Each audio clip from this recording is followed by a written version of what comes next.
What is happening, everybody?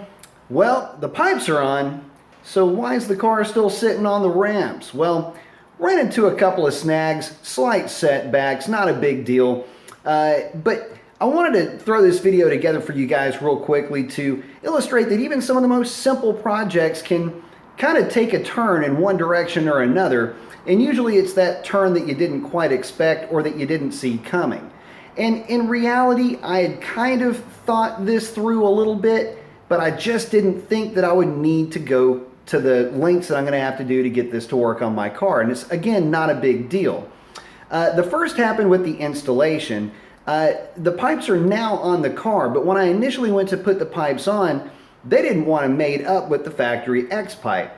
And that really shouldn't come as any shock. I mean, the factory pipes from the manufacturer are clamped down extremely tight, and even though your X pipe has slits in it to allow it to basically compress and then to expand when you go to remove the pipes, because they're under so much force, they're just not going to completely let go. So what you need to do, if you're going to do one of these things, or really if you're doing any exhaust work whatsoever, you're probably going to need to get you one of these. This is a pipe expander.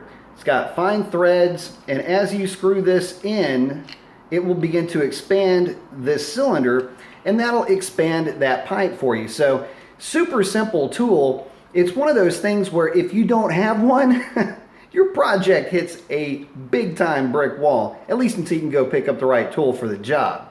And that's another thing. Use the right tool for the job. This is not an opportunity to get in there and try to pry something open or do anything like that. You want to make sure that if you do run into a situation that you're not ruining your good parts by trying to make them work with your aftermarket parts. So again, that's just one of the small setbacks that I ran into. But one of the other setbacks that I bumped into was one that I didn't quite see coming. See, here's the issue. My car's wiring harnesses are just inherently shorter than everybody else's, I guess, because I do have to get a set of O2 extensions to get this set up to work properly on my car. And it's just one of those annoying little things where, you know, I had the pipes underneath the car, kind of test fit everything, thought everything was going to work out fine, and it didn't quite go that way. And this isn't one of those situations where, you know, I can take the harness and fillet a little bit out of the, or take the O2 harness and fillet it a little bit out of the main harness.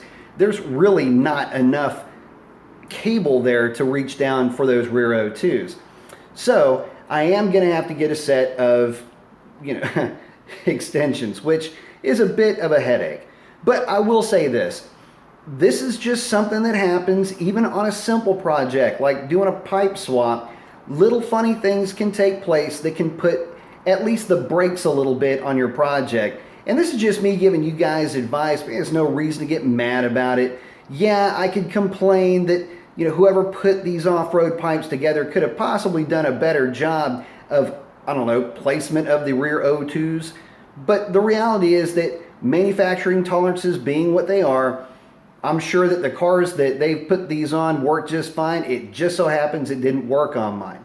So, no big deal. I get to wait a couple of days for a set of O2s to show up. Those go on the car, and I'll be fine driving it around. Now, I will say this.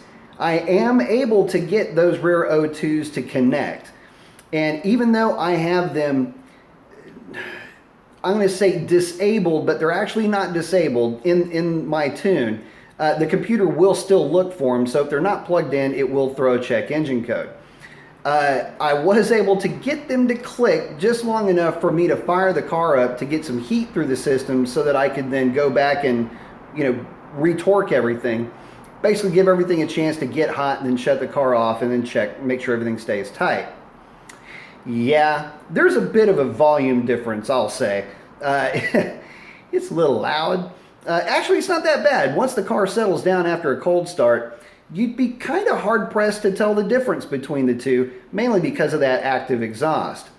But blip the throttle? Yeah, there's a big difference. I'm looking forward to getting you guys those sound clips, but I'm going to get everything buttoned up the right way, get the thing off the ramps, and then I'll get you guys some of the sound clips, as well as maybe some driving around impressions after I get a chance to get a few miles on this thing, and then it goes to the dyno. So At any rate, hope you guys are having a great one. This is a kind of an update on the project, and just to be able to relate with you guys a little bit. I mean, sometimes things just don't go your way, but it's not that big of a deal. Gave me an excuse to drink more beer.